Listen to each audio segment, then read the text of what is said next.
आज के परव्यू में मॉनेटरी पॉलिसी है, फिस्कल पॉलिसी नहीं है। फिस्कल पॉलिसी और मॉनेटरी पॉलिसी पर हम बाद में गप लगाएंगे। मैं आज दो कंपोनेंट्स ऑफ करंट अकाउंट पर फोकस कर रहा हूं। One is the trade account. इसका एक component is the trade account, यानी imports and exports, and the other is remittances. और उसके अलावा एक और तीसरा कंपोनेंट जो है, जो हमें अजमत ने बताया है, वो यूनिलैटरल ट्रांसफर्स। यूनिलैटरल ट्रांसफर्स का मतलब है एड्स, जो एड आती है मुल्क में, not the loans but the aid. इन तीनों को, और एक का और है शिजा, हमने कंपोनेंट्स डिस्कस किए थे। Can you think of the fourth component?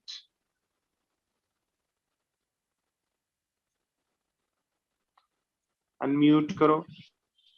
Sir इस वक्त तो याद नहीं आ रहा, मैं थोड़ी सी ये अपना चलो, कैमरा सेट कर रही थी। ऑलराइट।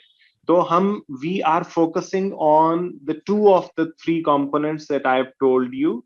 अब मुझे कोई बच्चा बताना चाहेगा कि how has, if you have been reading Dawn, would anybody know how the current account has gone in a surplus, or has been going into a surplus over the past 6 to 7 years, or 6 to 7 months, और उससे पहले it was in a deficit? Anybody? Shan Nawaz? Salim sir. वालेकुम sir सलाम। ये current account से इस तरह से सरप्लस शो कर रहे हैं जो सर पिछले 5-7 महीने में जो हुकूमत ने बाहर से जो हमारे जो रहते हैं लोग जो रेमिटेंसेस भेजते हैं सर, उनके लिए सर एक अकाउंट बनाया है जिसके थ्रू सर उन्होंने $6.7 बिलियन ना पाकिस्तान में ना भेजा अभी तक। तो सर उसकी वजह से ये अकाउंट सरप्लस शो कर रहा है। Good, that is good. उस अकाउंट का क्या नाम है? सर अभी सर दिमाग में नहीं आ रहा, लेकिन सर मैं पढ़ता रहता हूँ तो सर। शाबाश, ठीक है ठीक है। वो जो है वो अकाउंट से ज्यादा it is a facility of online transfer.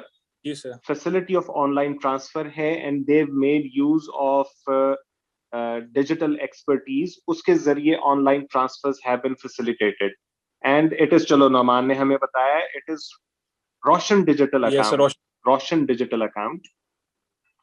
तो अहमद उसामा, आप कुछ बात करना चाह रहे हैं? आपने हैंड रेज किया हुआ था, अहमद उसामा ने। जी सर, पहले हैंड रेज किया हुआ था, इकोनॉमिक्स का आपने पूछा था तो उसकी वजह से हैंड रेज किया था। और अभी जो है आपने पूछा कि जो करंट अकाउंट है वो सरप्लस में किस तरह जा रहा है, तो उसके 2-3 फैक्टर्स से जो डिस्कस करना चाह रहा था। एक तो अभी बात की मेट ने कि रेमिटेंसीज हैं, उसमें फॉरेन रिजर्व्स हमारे आते हैं जो कि इस टाइम 20.8 बिलियन जो है पाकिस्तान।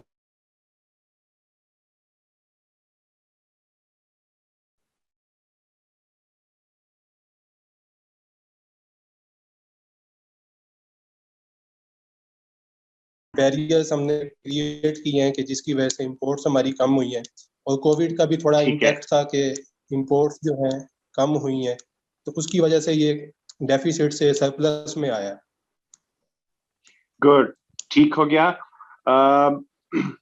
शुड वी कंसिडर, आपने इकोनॉमिक्स में बीएस किया हुआ है? जी सर, एमफिल भी किया हुआ था अल्हम्दुलिल्लाह। अच्छा, चलो वंडरफुल।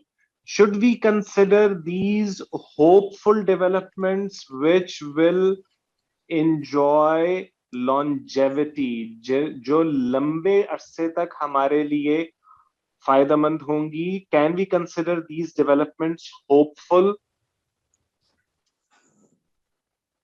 श्योर सर, बिल्कुल होपफुल है अगर तो पॉलिसीज ऐसे रहें। अभी तो कोविड का इम्पैक्ट है कि उसके लिए, उसके इम्पैक्ट की वजह से इंपोर्ट्स जो हैं वो कम हुई हैं। ये तो कोविड के बाद पता चलता है कि हम इंपोर्ट्स को किस हद तक जो है बढ़ाते हैं। अगर तो गवर्नमेंट कुछ फिस्कल पॉलिसी में कुछ ऐसे मेजरमेंट्स करती है कि इंपोर्ट्स पे ड्यूटीज लगाती है, या डोमेस्टिक प्रोड्यूसर्स को कुछ जो है रिलीफ देती है प्रोडक्शन फैक्टर में, या अपना हमारा जो टेक्सटाइल इंडस्ट्री है उसमें कुछ इनिशिएटिव देती है, तो उसकी बेस पे तो ये go on long term process रहेगा। तो अदरवाइज प्रेडिक्शंस हैं, प्रेडिक्शंस आप कहते होते हैं कि मेरी भी कभी कभी सही होती हैं,